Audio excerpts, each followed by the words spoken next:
Hello అండి. Welcome to our channel beautiful thoughts by Lavanya. ఇది యాక్చువల్‌గా నాన్న వాళ్ళు ఊరెళ్ళే రోజనమాట. నాన్న ఒక 20 డేస్ వరకు చార్ధామ్ ట్రిప్ వేశారు. ఇక ఆ రోజు వంట చేయడానికి కుదరక నాన్న వాళ్ళ ఇంట్లోనే ఉన్నాము. సండే రోజు బయలుదేరారు. వంట చేయడం కుదరక బయట నుంచి తీసుకొచ్చారనమాట. యాక్చువల్‌గా ఏంటంటే అంటే ఆ రోజే బట్టలు సర్దుకోవడం ముందు నుంచే ప్లానింగ్ ఉంది. బట్ ఏంటంటే అన్నీ సర్దుకోవడం అవన్నీ ఆ రోజే పెట్టుకున్నామనమాట. ఒక 2 డేస్ నుంచి. అందుకని వంటకి టైం కుదరక బయట నుంచి తెచ్చారు.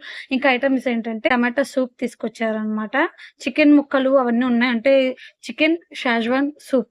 నెక్స్టొచ్చేసి చికెన్ స్టార్టర్స్ 2 తెచ్చారు. చికెన్ ఒకటి, ప్రాన్స్ స్టార్టర్ ఒకటి తెచ్చారు. బటర్ నాన్ ఒకటి తీసుకొచ్చారు. ఇంకా అలాగే ఫ్యామిలీ ప్యాక్ తెచ్చేసారనమాట.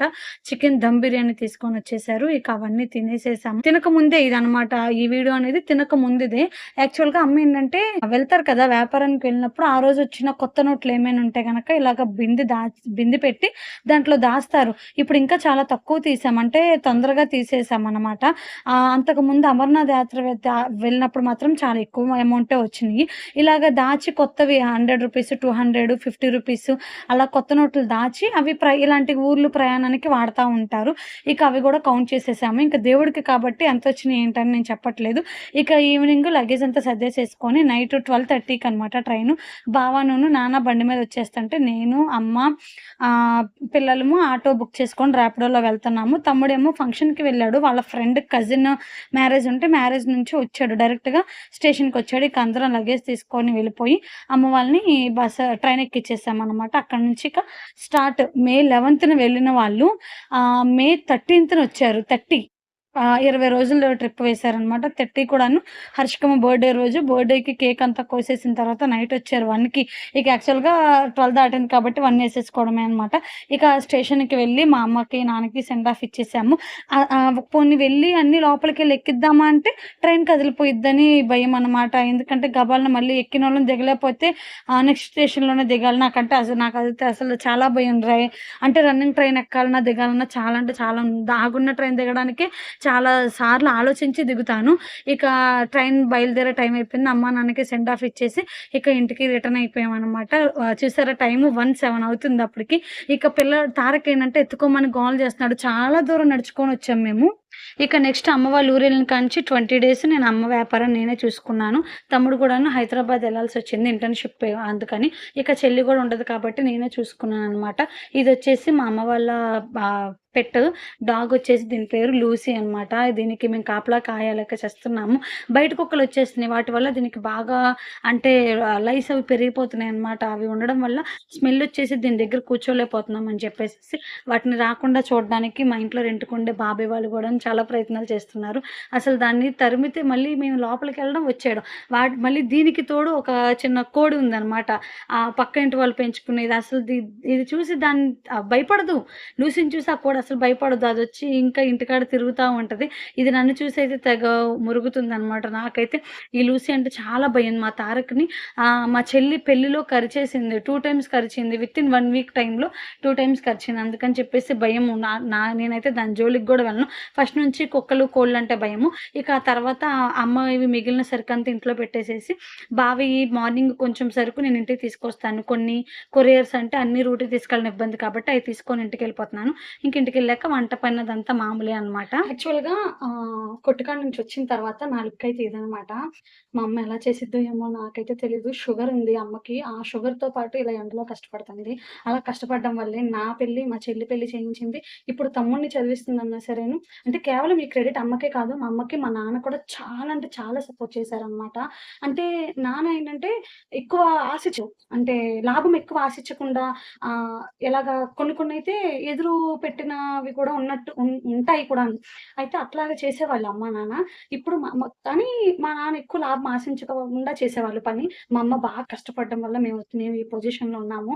నాకు మాత్రం లిటరల్లీ అమ్మ వెళ్ళే కొట్టుకి నేను వెళ్తుంటే నాకైతే చాలా అంటే చాలా ఇబ్బందిగుంది. కానీ అమ్మ అంటున్నారు, "వద్దు ఆగిపో ఎందుకు ఇబ్బంది పడడం." అంటే ఆగిపోయామనుకోండి అమ్మకున్న ఖాతాలు పోతాయి. వేరే వాళ్ళకెళ్ళిపోతాయి. ఒకవేళ ఇప్పుడు కొట్టుకెళ్ళినంత మాత్రాన అవి ఆగిపోయామనుకోండి, మన ఇంట్లో ఎక్స్‌పెన్సెస్ ఏమి తగ్గవు. అయ్యేవే. అందుకని చెప్పేసి నేను ఇంట్లో ఎలాగో ఖాళీగానే ఉన్నాను కదా అని వెళ్తున్నా. మా అమ్మ అయితే "వద్దులే ఉండిపో" అంటుంది. మా తమ్ముడు మాత్రం "అక్క ఎందుకు అంటే ఒక రోజు రెస్ట్ తీసుకొని వెళ్ళు అలా చెయ్యి" అని అన్నారనమాట.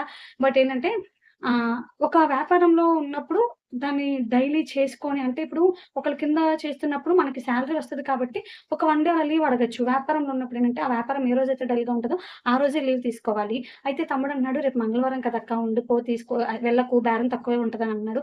మరి నాకైతే మాత్రం వెళ్ళాలని ఉందనమాట. కానీ మా అమ్మ కష్టం మాత్రం చాలా కష్టపడుతుంది. మా అమ్మ మాత్రం అలా కష్టపడడం వల్లే మా ఇద్దరి పెళ్ళిళ్ళయినియి. నావైతే పూర్తిగా అయిపోయినాయి. అంటే పురుళ్ళు అన్నీ అయిపోయినియి. చెల్లికి మాత్రం ఒక పురుడయింది. ఇంకోటుందనమాట. అవేమి తక్కువ ఖర్చేమి కాదు. అన్నీ ఎక్కువ ఖర్చులే. ఇంకోటేంటంటే అమ్మ కూడాను యాత్రలకెక్కువ వెళ్తారనమాట. ఎలాగంటే వయసులో ఉన్నప్పుడు అన్నీ చూసేయాలి. ఆహ్, చూసేసి మనకి ఇప్పుడు కష్టపడుతున్నామంటే దానికి తగ్గట్టుగా కూడాను సుఖపడాలి అన్న మైండ్ సెట్ అనమాట. నేను ఒకసారి విన్నాను. ఒక ఆవిడన్నది, "ఆ! సువర్ణక్క నీకు బాగా డబ్బులెక్కువున్నట్టున్నాయక్క. నువ్వు ఎళ్ళిపోతున్నావు యాత్రలకి" అని అన్నారనమాట. ఆ మాటకి మా అమ్మ వెంటనే ఏమన్నది తెలుసా? నాకు ఆ అమ్మవారు పెడుతుంది. తిరిగి నేను వాళ్ళకే ఇచ్చేస్తున్నాను. దీంట్లో యాత్రలకెళ్ళేదేముంది, డబ్బులెక్కువ ఉండడం ఏముంది అనన్నది. ఈ మాట అమ్మకు గుర్తుందో లేదో లిటరల్లీ నాకైతే మైండ్‌లో పడిపోయింది. ఓహో! ఇట్లా ఉండాలి మన మైండ్‌సెట్. ఏంటంటే ప్రతి నిమిషము కూడాను వేరే వాళ్ళని చూసే నేర్చుకోవాలనమాట. మనం ఎంత అంటే యాక్చువల్ చెప్పాలంటే వయసు చిన్నదే. కాపోతే మనం ఎంత ఇదిలో ఉన్నా సరేను ప్రతిరోజు మనం ఏదో ఒకటి లెర్న్ చేస్తున్నాం. పక్కన వాళ్ళ నుంచి. నేనైతే ఆ రోజు అమ్మ దగ్గర నుంచి ఆ వర్డ్ నేర్చుకున్నాను. అంటే ఓకే. మనం ఇట్లాగా ఒకటి చేస్తున్నామంటే దానికి ఏదో ఒక కర్తవ్యం ఉంటది అని నేను అర్థం చేసుకున్నాననమాట. నాకైతే కొంచెం ఇబ్బందిగానే ఉంది వెళ్లి రావాలంటే. ప్రెజెంట్ నేనైతే కొట్టుకెళ్ళొచ్చాక ఇట్లాగున్నాను. అయితే కానీ దేనికి బాధపడను, దేనికి ఇదవను. ఏవండీ ఈ ఫేస్ టాన్ అంటారా? ఏదైనా అంటారా? టాన్ ప్యాక్ ఏసుకుంటే పోతది. ఏదైనా పోతది. ఇప్పుడంటే టాన్ ప్యాక్‌లు, ఫేషియల్స్ అవన్నీ ఉన్నాయి. మా అమ్మ వాళ్ళకేమున్నాయి? మా అమ్మ ఆ అందం గురించి, వాటి గురించి పట్టించుకోలేదు కాబట్టి మేమిలా ఉన్నామనమాట. మా అమ్మ నేను అందంగా ఉండాలి, నేను నలుగురిలాగా కొంచెం పాష్‌గా ఇదవ్వాలి అనుకుంటే గనక ఇలా ఉండేవాళ్ళం కాదు. చెప్తున్నాను కదా! ఇలా అయితే ఉండేవాళ్ళం కాదు. ఏంటంటే నార్మల్ ఒక మంత్లీ ఒక ఇల్లంతా నడుపుకోవడానికి ఒక 15,000, 20,000తో సరిపెట్టుకునేలా ఉండేదేమో మరి మా ఫ్యామిలీ. ఇప్పుడు మా అమ్మ అయన్నీ ఆలోచించలేదు కాబట్టి నేనిలా ఉన్నాను. నేను మా అమ్మనే ఆదర్శంగా తీసుకుంటాను. దేంట్లో అయినా సరేను. లైఫే కానీ, బిజినెసే కానీ, కిడ్సే కానీ ఏదైనా సరేను. నేను ఓకే. ఈరోజు నేను లేచాను. ఈ పని చేస్తున్నానంటే మా అమ్మలాగా నేర్చుకోవాలి. మా అమ్మ ఒకప్పుడు ఇవన్నీ అది ఆలోచించలేదు కాబట్టే నేను మేమిట్లాగున్నాము. కాబట్టి నేనేం ఆలోచించకూడదు. నా పిల్లల ఫ్యూచర్ నాకు ముఖ్యం. నా ఫ్యామిలీ స్టెబిలిటీ అనేది నాకు ముఖ్యమని నేను అనుకున్నాననమాట. అందుకే దేనికి ఫీల్ అవ్వను. ఇక నెక్స్ట్ వచ్చేసి ఆ రోజు ఈవినింగ్ 'ఫైనల్ డెస్టినేషన్' మూవీకెళ్తున్నామనమాట. యాక్చువల్‌గా అయితే నాకు రీల్స్ చూస్తుంటే 'ఫైనల్ డెస్టినేషన్' మూవీ గురించి వచ్చినాయి. అబ్బో! ఇట్లా ఉందేంటి ఎంతో ఉంటది సినిమా అనుకోని మా తమ్ముడికి రీల్స్ షేర్ చేసి మేమిద్దరం వెళ్దాం అనుకున్నాం. మాతో పాటు మా ఫ్యామిలీ ఒకళ్ళు గ్యాదర్ అయిపోయారనమాట. ఇంక అలాగా మొత్తం ఒక 7 మెంబర్స్ దాకా వెళ్ళాము. నేను, బావ, తమ్ముడు, పిన్ని, ఆకాషు, హర్ష కాదులే లేడు సారీ. పండు, నిఖిత మేమందరం కలిపి వెళ్ళామనమాట. ఇంక అందరం వెళ్ళేసేసి చూసాము. యాడ్ తప్ప ఏమీ లేదు ఆ సినిమాలో అయితే. నాకైతే అస్సలు నచ్చలేదు. మొత్తం యాడ్సే ఉన్నాయి. Ticket waste. ఇక నెక్స్ట్ డే మూవీకెళ్ళొచ్చిన మరుసటి రోజు బావ రూట్ పెట్టడానికి ఆఫీస్‌కెళ్తుంటే చేపలు కనిపించినాయి. అవి కనపడితే తీసుకొని పులుసు అండ్ ఇగురు పెట్టాను. ఇక పిల్లల్ని తీసుకొని టిఫిన్ ఏసేసుకొని రాగిజావ కాసుకొని అమ్మోళ్ళ ఇంటికెళ్ళిపోయాను. పిల్లల్ని అమ్మోళ్ళ ఇంటికాడ వదిలేసి నేను కొట్టుకెళ్ళొచ్చిన తర్వాత ఇంట్లో వంట చేసుకోవడం ఈ 20 డేస్ అలాగే అవుతుందని నాకు హెల్ప్ చేయడానికి చెల్లొచ్చిందనమాట. ఇక నెక్స్ట్ తమ్ముడు ఆఫీస్‌కి అంటే హైదరాబాద్ ఇంటర్న్‌షిప్‌కి వెళ్ళడానికి ముందే మా ఇంటికొచ్చేసి ట్యాన్ ప్యాక్ వేసుకున్నాడు. ఆ ట్యాన్ ప్యాక్ వేసుకున్నప్పుడు చిన్నగా వీడియో తీశాను. ఆ వీడియోకి మా తమ్ముడు ఎంత సిగ్గుపడుతున్నాడో చూసేయండి.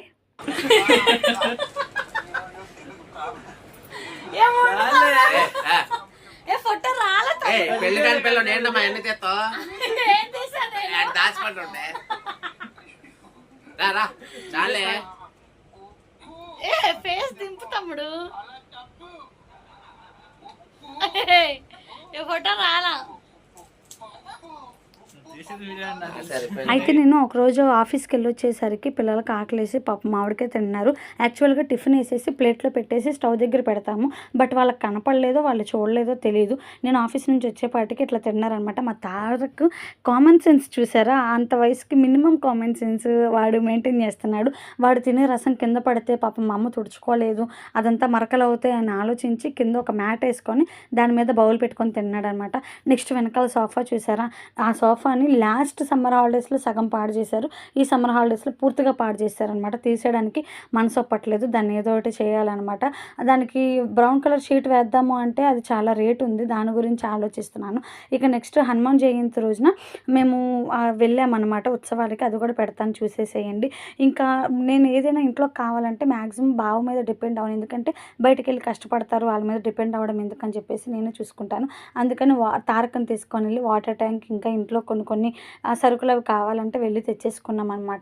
ఆ నెక్స్ట్ డే నేను ముంజికాయలు తెచ్చాను కొట్టకా నుంచి వచ్చేటప్పుడు, అవి తింటున్నాడు అనమాట. అయితే ఉత్సవాలకి హనుమాన్ జయంతికి వెళ్ళామని చెప్పాను కదా, ముందు వేరే ఉత్సవానికి అంటే అటువైపు మార్కెట్ వైపు వెళ్తుంటే కనపడితే చూసాము. అక్కడే మాయ కనపడ్డారనమాట. మాయ ఏమన్నారంటే, హేమ మార్కెట్లో ఐరన్ కొట్ల సెంటర్లో ఇట్లా పెట్టారు, ఒకసారి వెళ్ళి చూడండి అన్నారు. ఇక్కడ ట్రాఫిక్ ఎక్కువ ఉంది, ఆ ఉత్సవంలో జనం ఎక్కువ మంది ఉన్నారు అని చెప్పేసి మేము ఇంటికి వచ్చాము. తర్వాత బాప దగ్గరికి వెళ్తే ఆ వీడియోని కూడా నా కోసం షూట్ చేసుకొని తీసుకొచ్చారు. ఆకాశంలో ఉన్న చుక్క నా గుండెలో ఉన్నది మా అక్క. నేను ఇంట్లో ఫోన్ వదిలేసి వెళ్తుంటే మా తారక్ తీసిన వీడియో అనమాట. అలాగే స్క్రోల్ చేస్తుంటే ఇది కనిపించింది, అందుకని మీకు కూడా షేర్ చేసేసాను. ఇక మే 30th హర్షికం బర్త్డే అయితే ఆ రోజు ఇంట్లోనే సింపుల్గా చేసేసుకున్నాము. నాకైతే మ్యాక్సిమం అన్నీ కొంచెం బాగానే చేసాము, ఇది మాత్రం సింపుల్గా చేసాము. ఇంకా హర్షికమ్మ ఫేస్లో అంత ఆనందం ఎందుకో తెలుసా, యాక్చువల్గా తారక్ గడు పుట్టిన కాడ నుంచి ప్రతి బర్త్డే కేకు తారకే కోసేస్తున్నాడు. పేరుకి హర్షికమ్మ బర్త్డే కానీ కేక్ కోసేది మాత్రం తారకే అనమాట. అందుకని చెప్పేసి ఈరోజు తారక్ పడుకున్నాడు, కేక్ కోసే టైంకి పడుకున్నాడు. అంటే యాక్చువల్గా కేక్ గురించి పడుకోబెట్టలేము మేము, ఇక అందుకని తనే కోస్తుందని అంత సంతోషపడిపోతుంది అనమాట. దాని పుట్టినరోజుకి ఆడే కోసేస్తాడు, వాడి పుట్టినరోజుకి వాడి ఇంట్లో ఏ ఫంక్షన్ జరిగినా కేక్ ఉంది అంటే కనుక తారక కొయ్యాల్సిందే.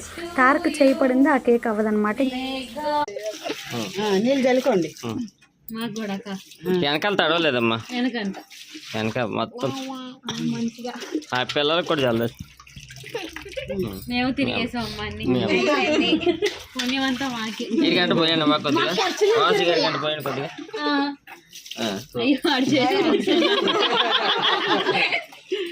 కాదు మేము ఖర్చు లేకుండా ఉండు సౌండ్ చేసింది. గాజు రేపించుకో. అందరికి చాలే